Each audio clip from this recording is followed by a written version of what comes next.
back. We continue to follow the peace talks between the United States and Iran. Let's bring in CBS News national security analyst Aaron McClain to give us his analysis. Aaron is also the host of the School of War podcast. Aaron, thank you so much for joining us. What more do we know about this potential agreement? And honestly, I've been asking myself, looking back, 2015, you had someone else that was trying to work out a deal with Iran. What's the biggest difference with what we're hearing with this negotiation versus the one that former President Obama was able to get together with Iranians back in 2015?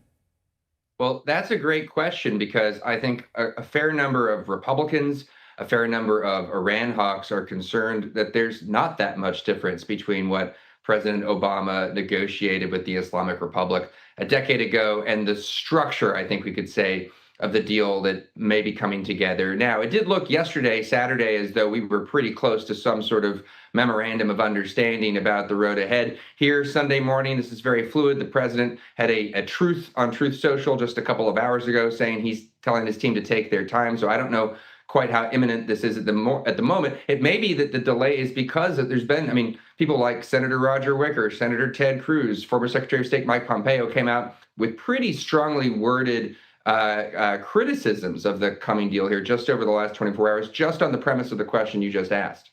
Both sides are calling this a framework with some details still under discussion.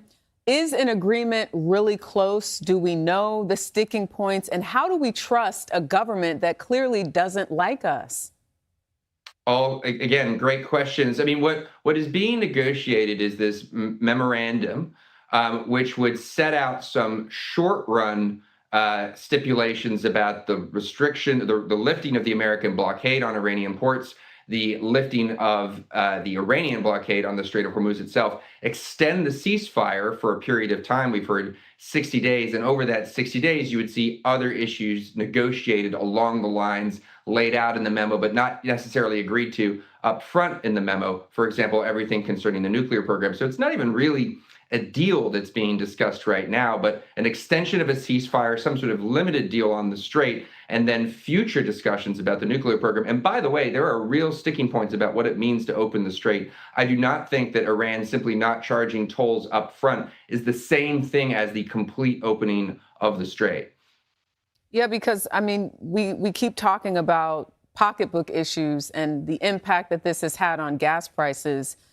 Do you think we would see any type of real relief for the average American as a result of hearing about extended ceasefires and the opening of the Strait of Hormuz?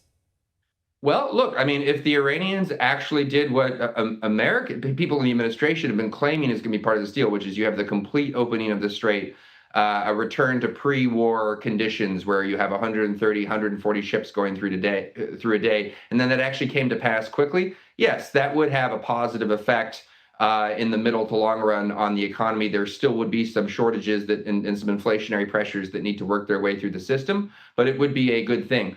But, and this is a big but, the Iranians simply agreeing not to charge tolls now is not a return to the pre-war conditions. The Iranians have to relinquish any claim to sovereignty over the Strait. There can't be coordination with their armed forces. You can't need to get their permission to go through the Strait, because that just sets up a kind of extortion racket going forward. And this is one of the things I think a lot of Republicans are worried that the administration is actually going to agree to.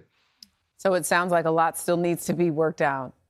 And seems to be the case, yes, ma'am. We are waiting and watching for any new developments. Aaron McClain, we thank you so much for your time on this Sunday.